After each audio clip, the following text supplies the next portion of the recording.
The Fertility Friday podcast is supported by the monthly women's kit by Dow Labs.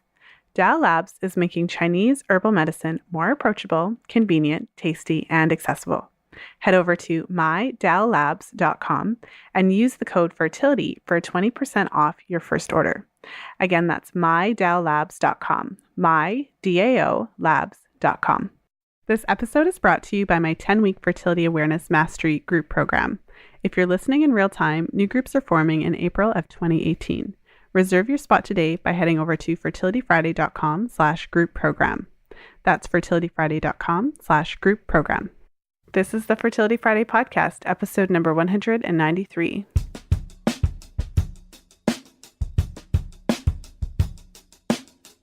Welcome to the 193rd episode of the Fertility Friday podcast. Thank you for joining me today. I'm Lisa from fertilityfriday.com, and this is your source for information about the fertility awareness method and all things fertility.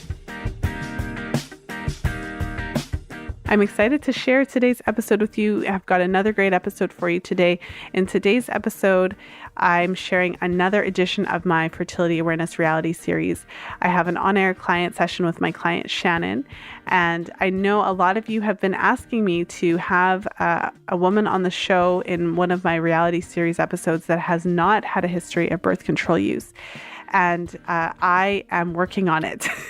But the reality is that the majority of my clients, the majority of the women that I work with, do have some history of birth control use. So some of my clients have recently come off of it. Others have been off of it for a really long time. So some of my clients have been off of it for a year or more, or 3 years or more, something like that. But I would say between 80 to 90% of the women that I work with, maybe even more, maybe even 95% of the women that I work with have used hormonal contraceptives before.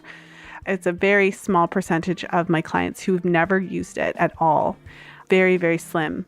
Although I do have some clients that haven't used it for very long. So I have worked with women who maybe just used it for a couple of months because they had a really bad reaction. The reality series on-air sessions that I do, they reflect the literally the percentage in my practice. So for those of you who are wanting to hear an episode with a woman who has no history or very limited history of birth control use, make sure to check out episode number 129. I had to look in the archives to think who was not on birth control. But in my episode with Lita, she did not have a birth control history. I can't remember off the top of my head if she had never used hormonal birth control, but if she did, it was only for a minute. So she really did not have a history of hormonal birth control. So for those of you who are asking, episode 129 is what you're going to want to listen to. But in today's episode with Shannon, now Shannon does have a history of birth control. She used it for many years, but she, at the time of this recording, had been off of it for at least a year.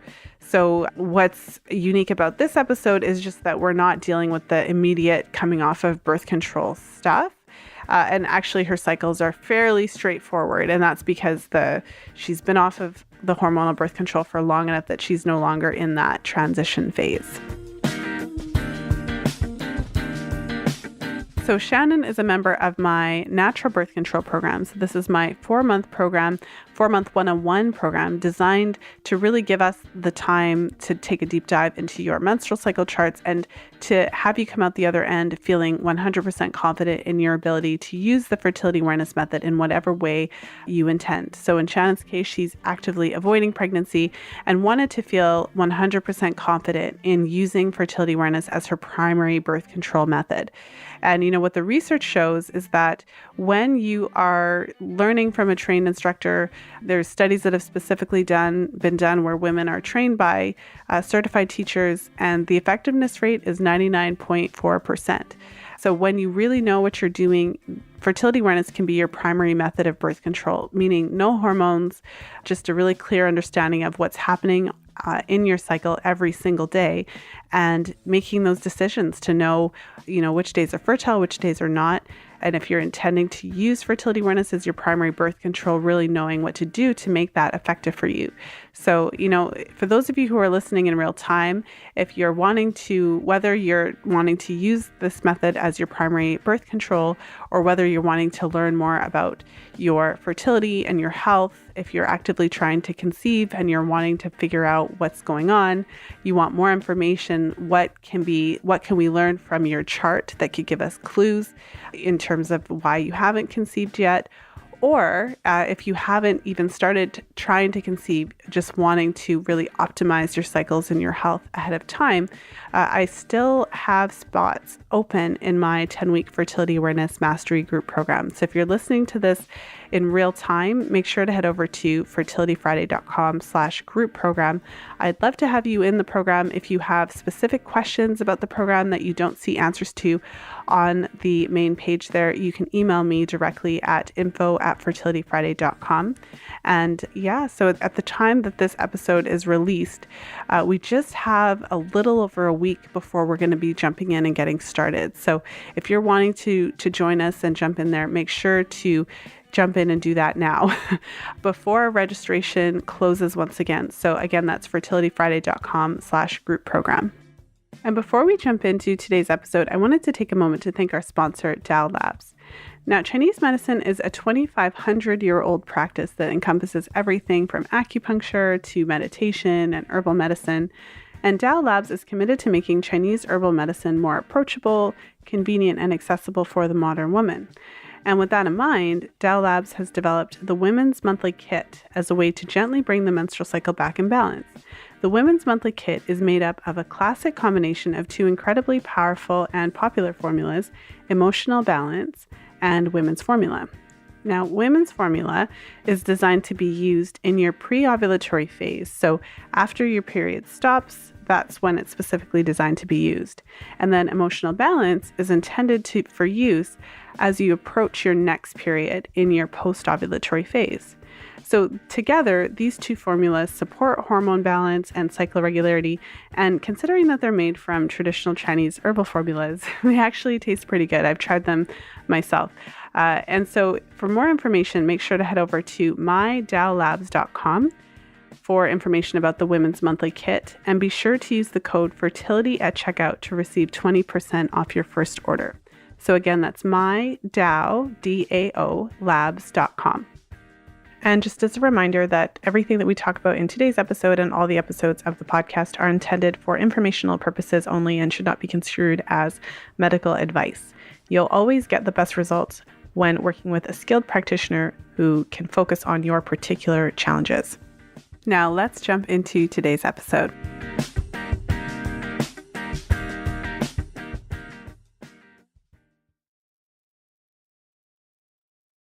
So I'm really excited to be here with Shannon. Shannon is actually a member of my Get Pregnant Naturally program. So that is my one-on-one coaching program. And there is a group component to it. So it's a little bit different to my 10-week Fertility Awareness Mastery program. But the main difference is that Shannon and I get to hang out a lot. So instead of meeting weekly with a group, we get to meet bi-weekly, just us. So we get to really know each other. I mean, in a similar way, there's similarities and differences, but it's a really fun way to connect and to learn fertility awareness charting and kind of really deepen into it. So thank you for coming on the show, Shannon. Thank you. Thanks for having me. Well, thank you for being here. And so before we hit the record button, we were getting into some really deep feminist, Pretty heavy stuff there. Pretty heavy stuff. We were talking about the broader implications of hormonal birth control, really, and how deeper than that, but kind of how it can prevent us from connecting to that deeper feminine aspect of ourselves. Right. So let's just jump in. We were saying, we should have been recording this. And so I think that a good place to start is with your own story and your own journey. So I'd love for you to share when you started menstruating and what that was like. And if you've used hormonal birth control, and, take us through what that experience was like, and also what led you to be here now with me, really working to getting the birth control aspect minus the hormones down.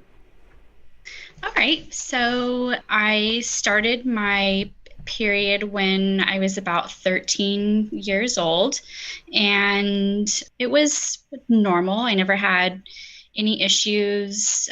And then when I was 18 years old, I got pregnant with our daughter. And shortly after I gave birth to her, maybe a few months after that, I was put on the birth control pill by my gynecologist. I had some issues at the beginning taking oral contraceptives. I had major mood swings.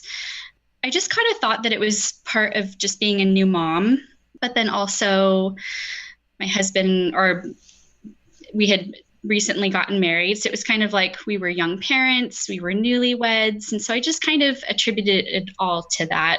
So I was switched on different birth controls until my, moods kind of settled down. And I continued taking them. I took them for about 16 years. My daughter is 17 now. But it was about the 10-year mark where, maybe even a little bit before that, where I really started questioning, like, is this really okay for me to be taking something like this long? And I would ask my doctor, and she would reassure me that there was actually benefits to me taking birth control pills. So I just kind of went along with it, and I didn't question. And even though, like, deep down inside, I just felt like it wasn't right. So it was about in 2011, I was going in for a physical, and I was in the waiting room, and I was talking to my mom on the phone, and she said, before you go in, why don't you mention to your doctor that you've been really tired lately? And I said, what are you talking about? And she's like, well, Shannon, every time I talk to you, you're so fatigued. You're taking naps, sometimes multiple naps during the day. I really think that you need to mention it to your doctor. I was like, okay. So I, just kind of nonchalantly mentioned it during my appointment, and they ran some blood work. And a couple days later, said that I had tested positive for an autoimmune disease and that he felt that I had lupus. I, of course, freaked out, and he referred me to a rheumatologist. And I was in his office a couple days later, and more blood work being done. And that doctor told me, no, it's not lupus. I don't even remember. It was some very weird off-the-wall autoimmune thing that was, when I, of course, Googled it, when I found out, I was horrified. So started doing my own research, and I wasn't being heard and listened to by my doctor. And so I ended up switching doctors. Again, more blood work being drawn out of my arm. And no, it's not that. I think that maybe you have some sort of thyroid condition. So I finally found an endocrinologist who I felt was actually finally listening to me. And this all took place over kind of a couple of years. It kind of took me a while to get to where I needed to get with a doctor. And he diagnosed me with Hashimoto's. And so I've just been going through, the motions of regulating my thyroid. And at this point, I've been seeing him for about 3 years now. But I really started questioning. I still had that in the back of my head. Every time I would take my pill at night, I thought, this just doesn't feel right to me. At this point, I've been taking it for 15 years. This is not good. So I happened to come across one of the podcasts on your website, and actually probably I think it was one of the reality series, and I felt, oh my gosh, I knew that I was right. I knew that my instinct was right, and I have to get off of this ASAP. And so I very naively went into my doctor and let her know that, I wasn't going to be taking the birth control anymore because, didn't feel that it was right, and she didn't agree with me. And needless to say, I don't go to that doctor anymore. I've been off of the pill for a year now, and I've been charting on my own. I was using the Taking Charge of Your Fertility book, and then I decided to join one of the classes just so that I could kind of have a better understanding, because as I said, our daughter she's going to be leaving in a few months to go off to college, and my husband and I will be empty nesters. And even though we're young and most of our friends are all having babies and they're super cute and I love them, but I like to hand them back over at the end of the day.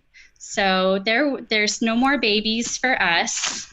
Yes, I'm enjoying just kind of getting to know and learn about my body, like things that I was never taught in, when we went through health class. I mean, I had no idea that like my body did this amazing stuff. So,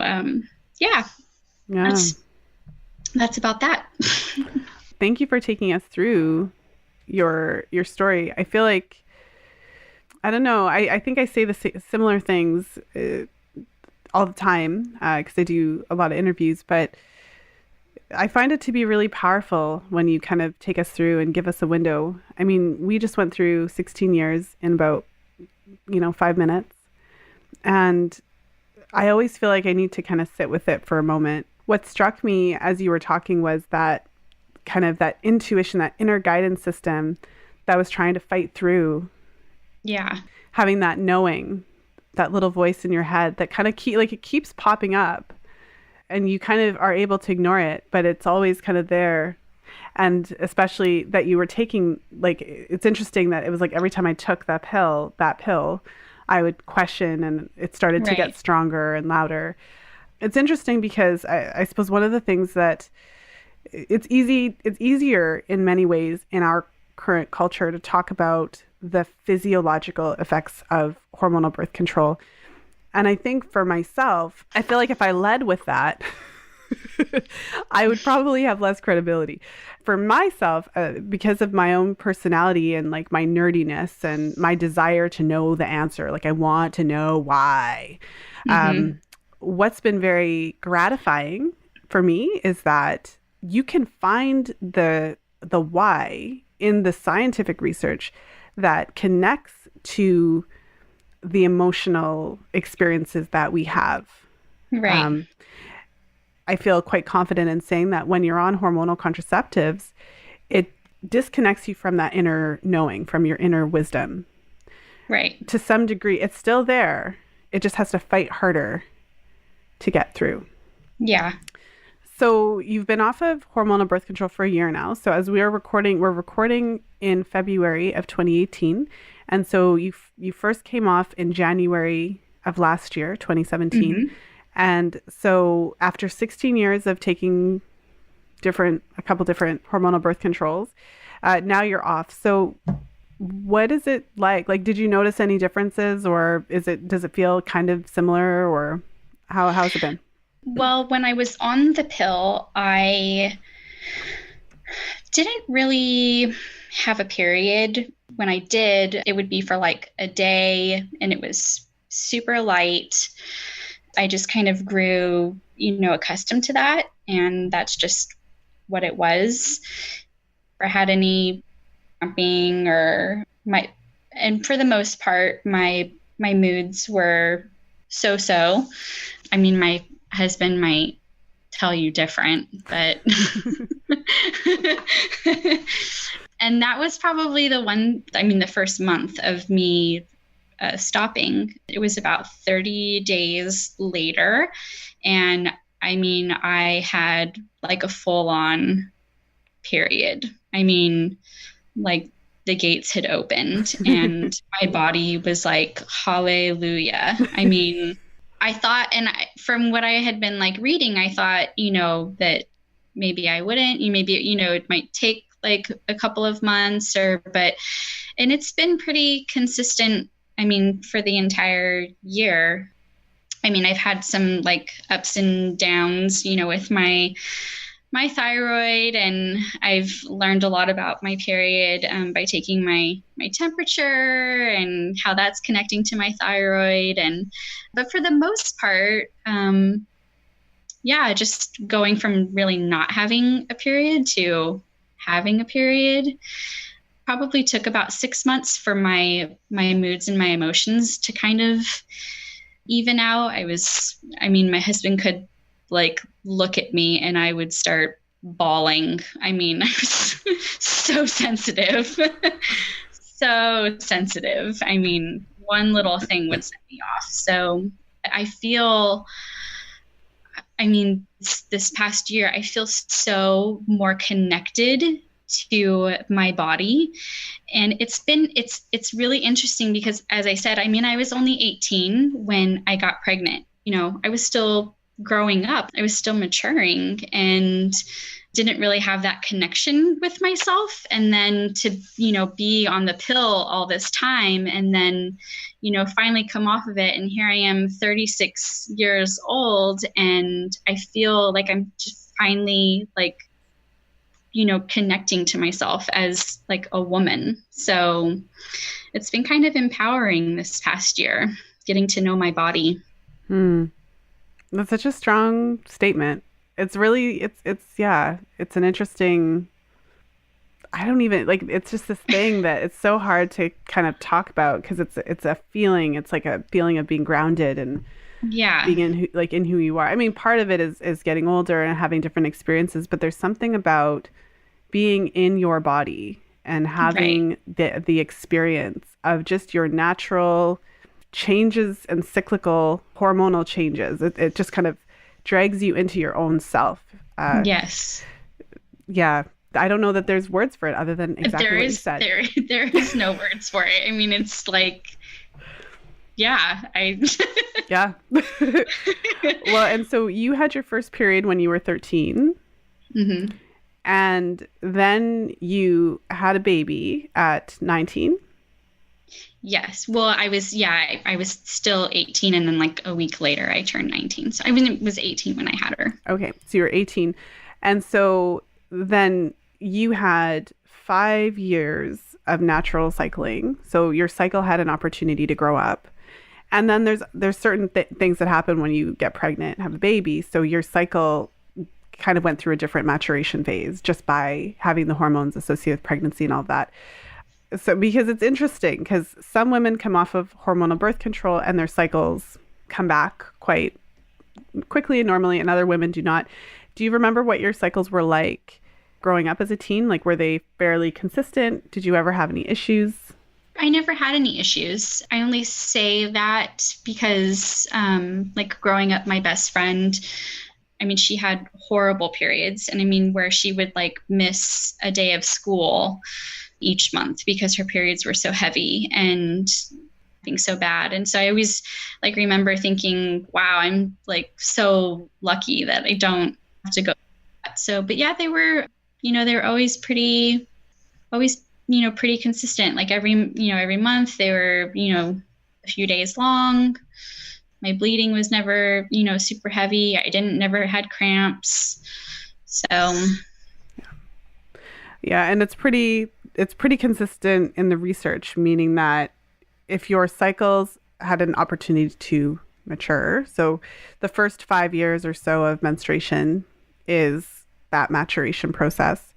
And if you had just a history of fairly consistent cycles, you're less likely to have, like statistically speaking, to have the situation where you go off of hormonal birth control and they just like either don't come back or they don't really normalize. So I like to talk about that and kind of highlight it because it is different to some extent in some of the women that I've worked with who potentially started their period at age 13 and went on hormonal birth control at age 14. There's no rule. There's no like every woman that has this situation has this result, but I have seen differences there. So I just kind of want to highlight that because your cycles came back, they were fairly consistent and they've been fairly consistent. Yeah.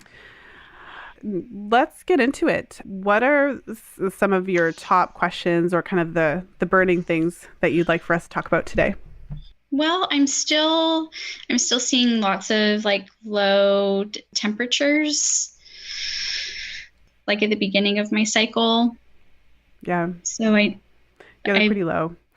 Yeah. To give the listeners just a sense, so the temperatures in your preovulatory phase are hovering, other than a couple outliers, around 36.0 degrees Celsius.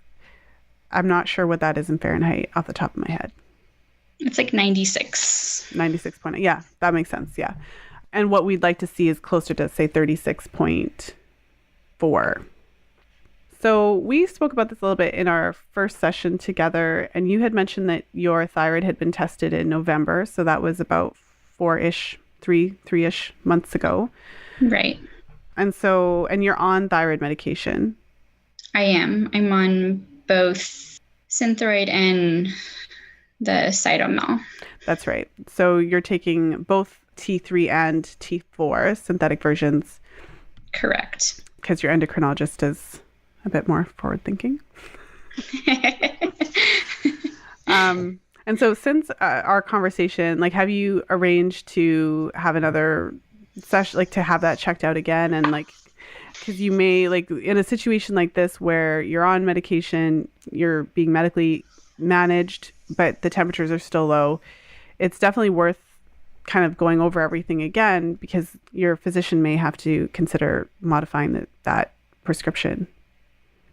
Yeah, I'm going to have him, he's making a different lab form for me, and he's going to do kind of like another full panel like he did about a year ago and take a look at everything. The one thing that I thought was like really interesting as I was looking kind of at my chart was my temperatures kind of start out a little bit higher, and then as soon as I start to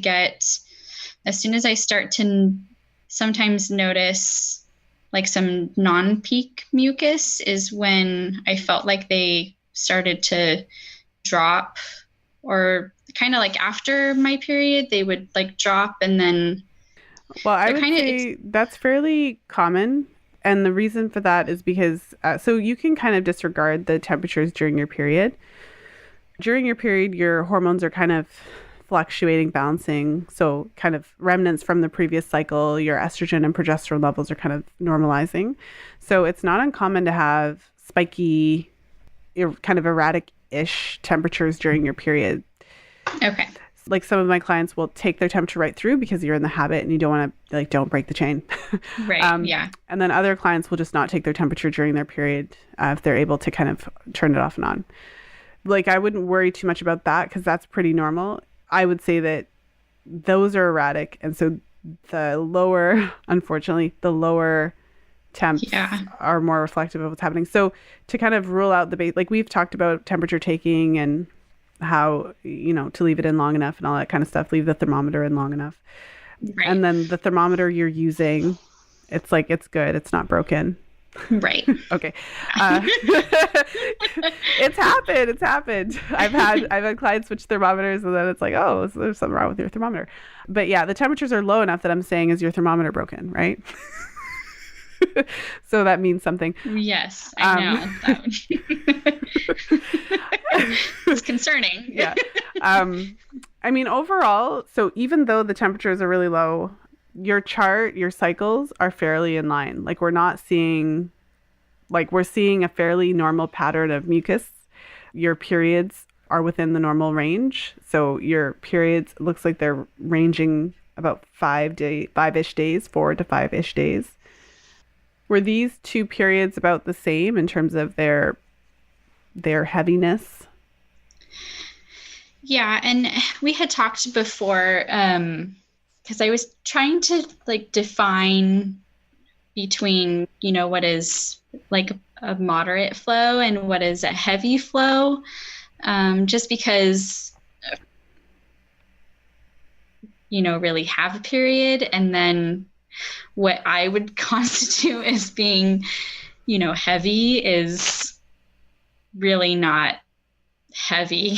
So, they're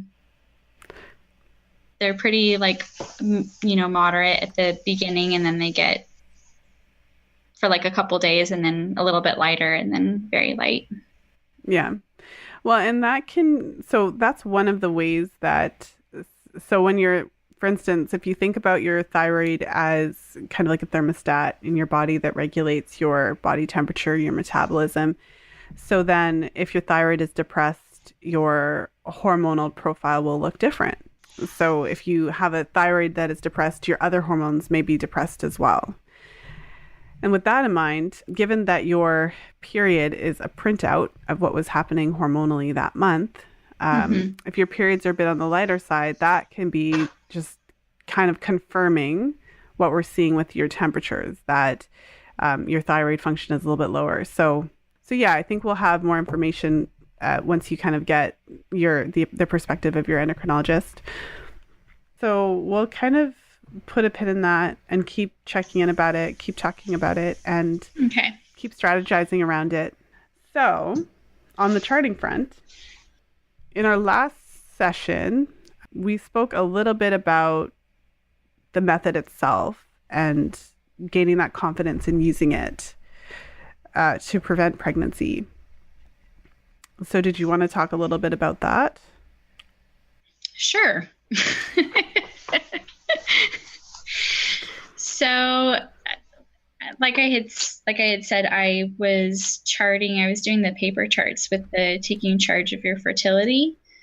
And I feel like I'm finally starting to, I have such a better grasp of what is doing the Justice method. Yeah, I felt like I was a little confused really for the last several months, and I just feel like I have a better understanding. Like now I know like that it's so much easier, the difference between like dry, smooth, and lubricative. I am still doing the paper charts as well, just because my husband he likes all the like numbers and data and all that stuff, and so he likes to kind of keep tabs on everything. So then he knows that we're good to go. I love that. So the paper chart is more for for his like viewing, but I've just been doing the Justice method for like a month or so now, and yeah, just really feeling like I'm getting a better grasp at it. Mm-hmm. So I used it first with, is this a 2 or a 4 or is this an 8 or yeah, there's so many numbers. And now I have to put letters and what is going on? And there's colors and it's like a whole new, yes, it's the Mika's language. Welcome. Yeah. So, but like putting all of that aside, like I feel like I have just a better understanding of just the mucus itself. So I'm able to identify it a lot better. So. Mm-hmm. Well, if we look at your first chart, it's all like what we're seeing here is in a sense, like this is your chart. Your cycle was 25 days. Ovulation happened right around day 15 or 16, possibly day 15. Yeah. Because if you were to take a ruler and draw a line, these are outliers here. So yeah, this is the first temperature that was higher than last 6. Yeah. So then what we have is your period and then 3 dry days. And then we have a mucus patch that lasts about 7 days. And then right after ovulation, your mucus dries up. And then we have 1, 2, 3, 4, 5, 6, 7, 8, 9, 10. 10. Is that 10? 1, 2, 3, 4, 5, 6, 7, 8, 9, 10. So 10 days luteal phase and then your period. Maybe share with me, like, so now, you went through a whole cycle, and also I'm not sure how it was feeling during the time that you were checking your cervix, but when I look at your cervix observations, there's a clear difference when you go into your fertile window, and there's a clear difference when you're out of your fertile window. Right. So if you were to tell me, how do you know, basically, like, based on the rules, like, which days are fertile, which days are not fertile, and why? So the fertile days, like to start at the beginning of the cycle, would obviously be the days of your period where you can't detect if there's mucus or not. And then any dry days that follow your when there's no mucus, they're dry days, those are not fertile. And then when you start seeing any sort of non-peak mucus, you're considered fertile, all the way up until you ovulate and you have the count of 3. Then you're not fertile after that. It's so sweet. You're saying it the Canadian way. I didn't even know that was a thing. I didn't even know it was a thing until I started podcasting. Like, it's so cute. You say fertile. I was like, what are you talking about? Everyone doesn't say fertile. Fertile myrtle. All right. So, yes. So one thing I'll say is that when you have confirmed ovulation and you know that you're having your period, so in your case, it's easy because you're charting. So you know when you ovulated, and then you know about 10 to 12 days later, your period's coming. So it's your true period. So on your days of heavy or moderate bleeding, you can actually consider those days to be infertile, because when you're having your true menstrual bleed, when it is like your bleeding is heavy or moderate, your hormone levels are just naturally too low to trigger ovulation. And however, with that said, like once you get past those first 2 to 3 days of your true menstrual bleed and you start to see that your period is light and very light, that's when, so you have already been doing that. So you are checking for mucus on those days, and then you make that call based on what you see. Mm-hmm. So just so that you know, those days of heavy or moderate bleeding during your period, so typically that first 2 to 3 days, just depending on how many days of moderate to heavy bleeding you have, we can consider those infertile. Or, yeah. I thought I heard myself say fertile, but I had actually said infertile. So try to correct myself. I was like, no, I said it right. Okay, I'm confusing everybody. What's helpful? So, of course, we talked a little bit about how to transition yourself into feeling comfortable with the fertility awareness method. And so it's like the first cycle, no sex, no unprotected sex.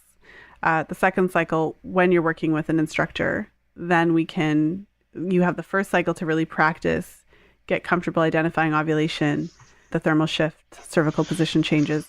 And then once you feel really confident in your ability to do those things, then in the second cycle, we can add post-ovulatory unprotected sex, only when we're comfortable with identifying all of the things. And then once you're comfortable with that, then it'll be up to you when you feel comfortable moving into the pre-ovulatory infertile phase. And so some of my clients are comfortable, say like on the third or fourth cycle, and others are not comfortable until even several cycles. Like every woman is different. There's a difference between knowing something in a book and actually doing it in your life. Right. Yeah. So it's kind of like the first time you ever try fertility awareness in the post-ov, it's like you feel like you're playing Russian roulette. Because you're just like, okay, the book said I was going to do it. The book said this. I listened to the podcast. It said this. I see a thermal shift. I don't have any mucus. My cervix is closed. I know the science. I got a pH strip and tested the acidity of my vagina. Like, it's all lining up. We're going to do this thing. That sounds like us over here. Yeah. The fear is real. It is. And so then the first time you like play Russian roulette, and then you get your period, you're like, oh my God. Oh, hallelujah. I'm not pregnant. I have my period. I am bleeding right now. I have never been so happy to be bleeding. And then, so like, you know, that I had that experience like 16 years ago, right? So then what happens is you have cycle after cycle after cycle after cycle after cycle after cycle after cycle. That is what helps you to trust the method. I have like so much like trust in it right now. Like after I feel so like unsure and uneasy about it in that like those like dry days like after I have my period like that. And there's no rule on this. So right. There's no like, you are the boss. If you are not comfortable with something, don't do it. So there's no rule. You are the boss.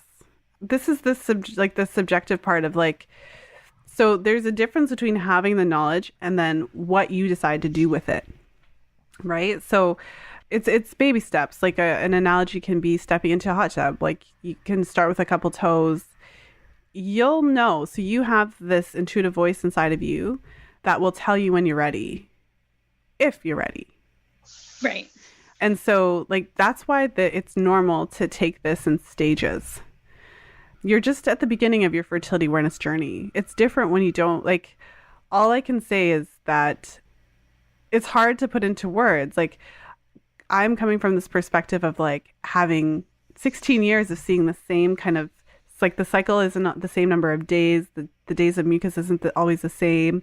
The temperature isn't always the same. Like there's nuances, but the actual kind of program, it's like when you go to sit down and watch a movie, like the stuff may be different, but there's usually some sort of like rising action and then like a thing in the middle, a climax, and then like what is it called? Denouement, or I don't know. I think I just made up that word. But like the end part, the low. I don't know. I don't write books, man. Like not fiction. Like I don't write. But you know what I'm trying to say? Like there's a program. Like we're used to the program, and so that's what it is with your cycle. Like there's a program, and this is you've been doing this for a year. You've been doing this particular method for a month. So we're still fairly new in the journey. So that's why we'll walk through this together. So in our work together, Shannon, we're going to have 4 months. Like so, and with your cycles being a little bit under a month in length, that means that we're going to have the opportunity to go through 4 cycles together. And so what that means is that not only do you get to feel the fear, but we get to work through that together. It's normal. Everyone feels it. I'm so glad I have you, Lisa. Thanks. It will be okay. It will be You're okay. holding my hand from Canada. Yes, I am. And so in the pre-ovulatory phase for now, let's let it just be a concept and let's just trust that. And again, there's no rules. You make the rules. I'm not telling you that you have to do anything or when. That's not my job here. That's not because everyone, like, you know, the role is I'm just here to kind of guide you, and then you'll know. I find that with my clients, they tell me, like, they'll kind of be like, okay, I'm ready to have sex in post-op. It's like, cool. Right? Like they tell me when they're ready. So in terms of the pre-ovulatory phase, like the things that you want to get comfortable with are, the first thing is the concept of like the point of change. So in your menstrual cycle, in every woman's menstrual cycle, she's going to have what we call she's going to have a basic infertile pattern. And so in your case, your basic infertile pattern is dry. And so especially in the pre-ov, what you're paying attention to is, you can think of asking yourself what's called the essential sameness question, which is like, is today essentially the same as it was yesterday? And so Okay. you can kind of ask yourself that question, and you'll find that when you do that, you'll realize, yeah, it's kind of the same. Okay. And then once it's not, like, so once you're like, okay, today's a little different. So like, here you had 0, you just ended up having a little bit of cell slough, but still a dry Right. day. But then Right. obviously this day was different. And even your cervix was different. Right. So then that's when you know. So you can kind of think of it as this is the indication that you're going into your fertile window. So then you kind of know, okay, we're on lockdown until we come out the other side. Locking it down. Locking it down. And then we're clear on the rules. Like, so 3 days after peak are fertile. So all of those days are fertile. And so it's not until the evening of the 19th day. So it's dry all day. You've been checking all day. Now the evening of, and then lo and behold, the temps line up. So we actually had 3 high temps up here. Like this would be 1, even though I know it's like a low temp, but it's a high temp on your chart. So 1, 2, 3. So they line up. So this here lines up, and then Okay. so you wait for the later of the conservative application of the rules. Okay. And you already know what to do when you're in doubt, because you're in doubt a lot right now. So it's like, Yes. if you ever saw some random bleeding, if you ever forgot an observation, which I don't think you would, but if you did, all of those things, you know what to do. Consider yourself fertile plus a count of 3. Right. Yeah. So let's bring the interview part to a close. I'll chop out some of my little whatevers, but and then we'll kind of just be able to chit chat for the rest of our time together. Okay. You know, Shannon, just for anybody who's listening and is in a similar situation as you are, who's been on hormonal birth control for a really long time, and maybe who's even been hearing some of those whispers, you know, maybe that woman who's listening right now has had that feeling herself of like, maybe, you know, it's been a long time that I've been taking this. Maybe it's not good for me. So what advice or suggestions or just information would you want to give to her? I mean, just listen to those whispers. I mean, they're there for a reason, and it's so empowering when you finally do.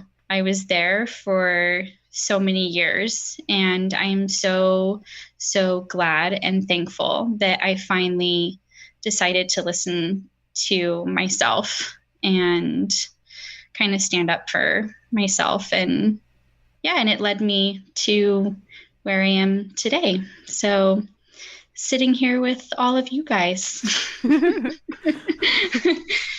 Well, yeah. And for anyone who's in a similar situation in that they are not like, babies are not in my future, I really like the security of being on hormonal birth control because I know the chances of me getting pregnant are super low. What would you say to the woman who's afraid to try to manage her fertility without the hormones?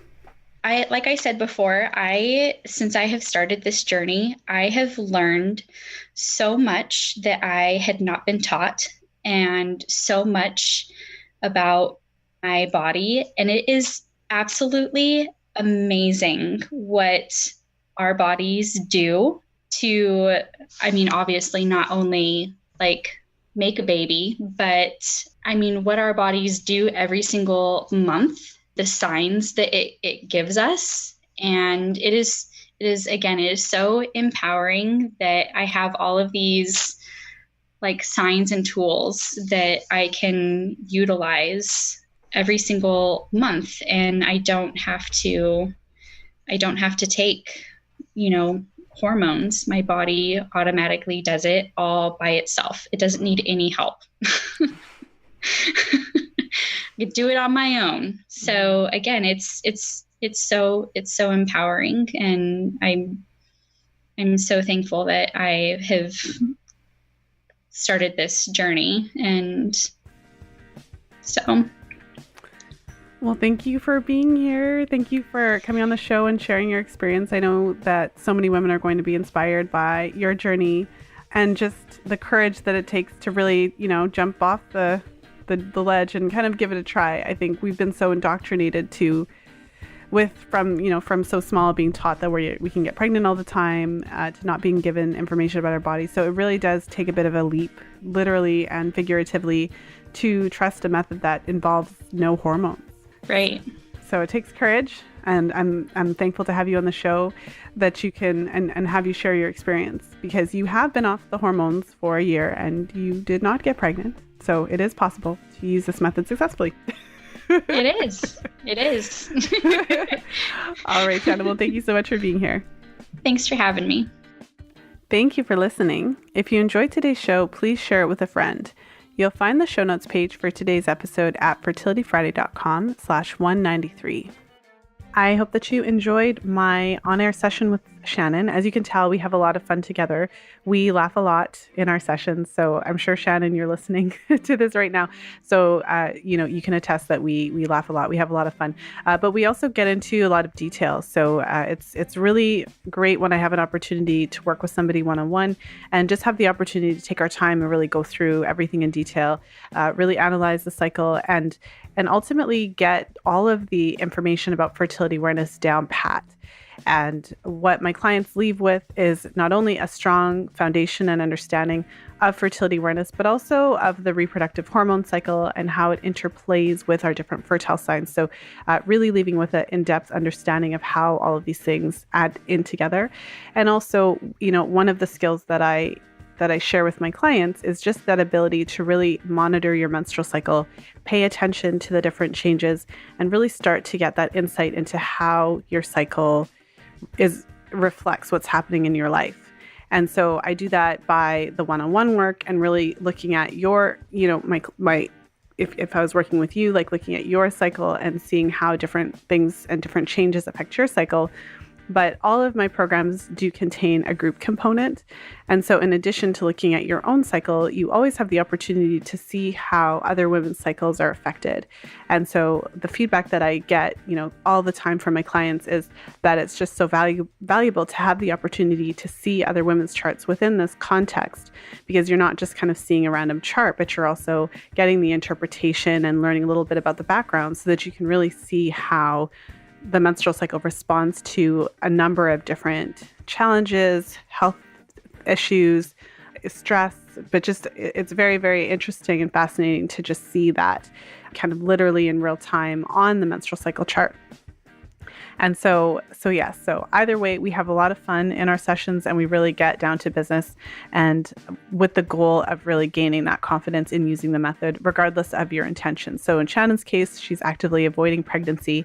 And of course, many of my clients are actively trying to conceive. And in those situations, it's a little bit different. The focus often then becomes more of investigative work. So what can we learn from the menstrual cycle? What clues, what signs is it giving us? Where should we look further? What tests should we be asking for? Really, you can gain, quite a bit of information from the chart. And so that's what I do with my clients. And so I hope that you enjoyed today's episode. It gives you a taste of what it's like in one-on-one work. And if you've listened to the Fertility Awareness Reality Series, a number of the episodes, then you'll know that, even though we're dealing with similar things in each session is very different, because each woman's chart is very different. And every client that I work with has different questions depending on where she's at and what she's struggling with. And so I still have spaces available in my upcoming 10-week Fertility Awareness Mastery Group program. If you are wanting to join us, we're actually starting in about a week from the time this episode is released. So if you are listening in real time, you'll want to jump in and just take a look to see if the page is still up. If it's up, then we still have spaces left. And if not, you'll see the opportunity to jump into the waiting list for the next time I run this program. But make sure to head over to fertilityfriday.com/group program for more information. And at the time of release, there's about a week left before I close registration and jump into April, the next round, into our April Fertility Awareness Mastery Group program. A quick shout out to today's show sponsor, Dow Labs. For more information, make sure to head over to mydowlabs.com. That's mydaolabs.com. And I just want to thank you for listening to the show, for tuning in. I really appreciate all of you for supporting the show. I appreciate all of you for sharing the show with your friends and, spreading the word and really just sharing the knowledge that comes with fertility awareness. And how it applies to your menstrual cycle, and just that basic knowledge that all of us should know as women about our bodies and about our fertility and how it all works together. So I really appreciate you for being a part of this movement. And of course, as always, until next time, be well and happy charting.